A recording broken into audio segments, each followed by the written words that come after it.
এখন বাংলাদেশের পলাশবাড়িতে এই রামের মূর্তি বানাচ্ছে, এটা গুড়িয়ে দাও। বাংলাদেশে রাষ্ট্রীয়ভাবে মন্দির গুড়িয়ে দাও। বাংলাদেশের গাইবান্ধার পলাশবাড়িতে উপজেলায় একটি নির্মাণাধীন মন্দির, সেটিকে কেন্দ্র করে বিভিন্ন মহল থেকে বিভিন্ন ধরনের উস্কানি দেওয়া হচ্ছে। তো চলুন শোনা যাক এই উগ্রবাদী তৌহিদি জনতা এই মন্দির সম্পর্কে কি বলছে। কেন গাইবান্ধার প্রবেশদ্বারে পলাশবাড়ি বিশাল রাম মন্দির বানানো হচ্ছে রাস্তায়, যেখানে মুসলমানদের মসজিদে নামাজ পড়তে দেয় না, সেখানে বাংলাদেশে এই রাম মন্দির বানানোর উদ্দেশ্যটা কি? অবশ্যই হিন্দুদের উদ্দেশ্য, ভারতের শুভেন্দুদের উদ্দেশ্য, ভারতের মোদী সরকারের উদ্দেশ্য বাংলাদেশের জন্য একটা গণ্ডগোল বাজে, বাংলাদেশের জন্য বাংলাদেশটাকে যাতে তারা ধ্বংস করে দেখতে পারে। এই চক্রান্তকারী পশুগুলোকে দাঁত ভাগ্যে জবাব দিতে হবে।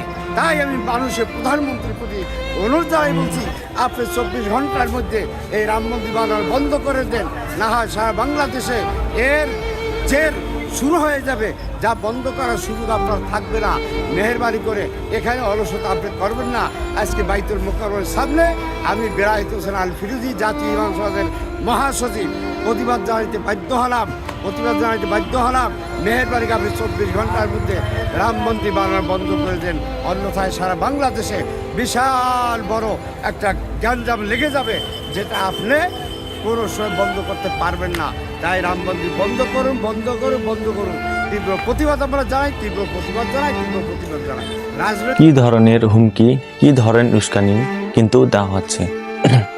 একটি মন্দিরকে কেন্দ্র করে বাংলাদেশে লক্ষ লক্ষ মসজিদ আছে, লক্ষ লক্ষ মাদ্রাসা আছে।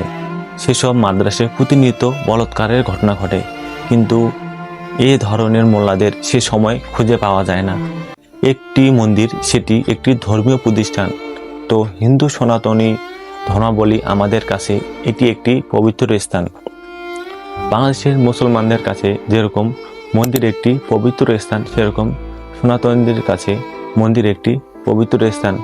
তো তারা একটি মন্দির তৈরি করছে, সেটি নিয়ে কেন এত আপত্তি, কেন এত উস্কানি, কেন এত ষড়যন্ত্র, এত চক্রান্তর বন্ধু খুঁজে পাচ্ছে, সেটি আমি ঠিক বুঝতে পারছি না। তো দেখুন আরেকজন উগ্রবাদী ব্যক্তি তিনি কি বলে, চলুন শোনা যাক। এখন বাংলাদেশের পলাশবাড়িতে এই রামের মূর্তি বানাচ্ছে, এটা গুড়িয়ে দাও। বাংলাদেশে রাষ্ট্রীয়ভাবে মন্দির গুড়িয়ে দাও। রাষ্ট্রীয়ভাবে আরএসএস করছে, রাষ্ট্রমদত দিচ্ছে, বিএনপি করছে, রাষ্ট্রপতি হচ্ছে, হাইকোর্ট বলছে হ্যাঁ এখানে একটা শিবের মন্দির আছে, খতিয়ে দেখো। এই অজুহাতে 300-500 বছরের মসজিদ গুড়িয়ে দেওয়া হচ্ছে। বাংলাদেশে রাষ্ট্রীয়ভাবে মন্দির গুড়িয়ে দেওয়া হচ্ছে। বাংলাদেশে যত খাস মন্দির আছে, খাস জায়গায় সব উচ্ছেদ করো, সরকারের দায়িত্ব কর্তব্য। আর বাংলাদেশে আর একটা মন্দিরের অনুমোদন দেওয়া হবে না। মন্দির অনুমোদন দেওয়া সরকারের দায়িত্ব কর্তব্য নয়, সমস্ত মন্দিরকে উচ্ছেদ করা, ঘুরিয়ে দেয়া। মন্দিরের অনুমোদন দেয়া যাবে না। আর এই যে গাইবান্ধায় নাকি রামের মূর্তি হচ্ছে পলাশবাড়িতে, এই বেটা রামের জন্ম হয়েছে কোথায়? রাম হলো একটা বাল্মীকির গাঁজাখড়ি গল্প। এরপরে রাম মন্দিরের নাম দিয়ে ভাঙলো বাবরি মসজিদ। এখন বাংলাদেশের পলাশবাড়িতে এই রামের মূর্তি বানাচ্ছে, এটা গুড়িয়ে দাও। গুড়িয়ে দাও। বাংলাদেশের সরকারের জায়গার মধ্যে কোচিটা অবৈধ। সরকারের জন্য খরচ, সরকার না দিলে জনগণ দিবে। জনগণের দায়িত্ব হচ্ছে সরকারের সহযোগিতা করা।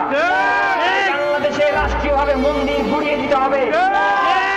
খাস জায়গা করে মন্দির থাকতে পারবে না, মন্দির অনুমোদন হবে না, সতর্ক করতে হবে। যদি একটা মুসলমানের উপরে জুলুম হয়, মসজিদ ভাঙ্গা হয়, বাংলাদেশ থেকে ভারতে অভিযান করা হবে, ভারত দখল করে নেওয়া হবে। এই মোদি তোমার এই রাম রাজত্বকে গুড়িয়ে ফেলা হবে। উপল্লী প্রকাশে জনসমাবেশে তারা একটি রাষ্ট্রীয়ভাবে মন্দির গুড়িয়ে দেওয়ার দাবি জানাচ্ছে।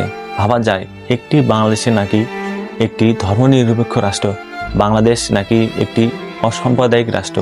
সেখানে শুধুমাত্র সংখ্যায় অধিক হওয়ার কারণে, সংখ্যা গুরু হওয়ার কারণে অন্য ধর্মের মানুষের তাদের ধর্মীয় স্বাধীনতা পালন করতে দেবে না?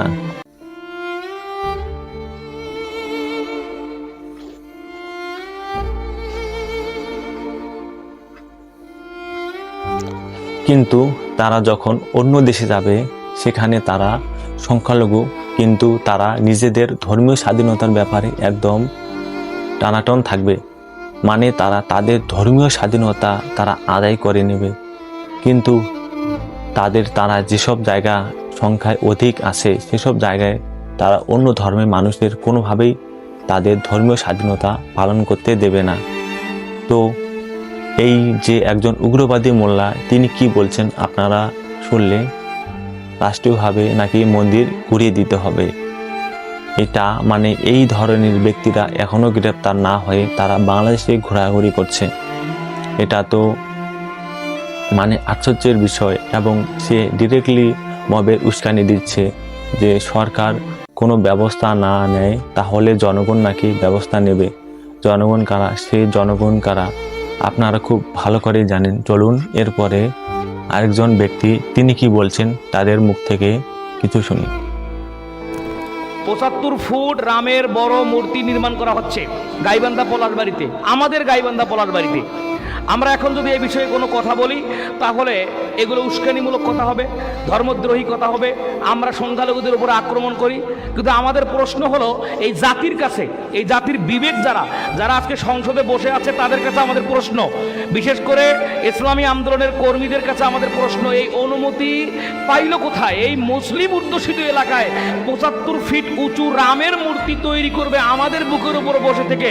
আমরা এই ৯৫% মুসলমান এটা মানতে পারবো? আমরা শুধু একটা কথা বলে দিতে চাই, আমরা বাংলাদেশে মুসলিম অধ্যুষিত এলাকায় রামের ৭৫ ফুট উঁচু এই মূর্তি নির্মাণ করা হবে আমাদের বুকের উপরে, এটা কোনো মুসলমান মানতে পারে না। জাতির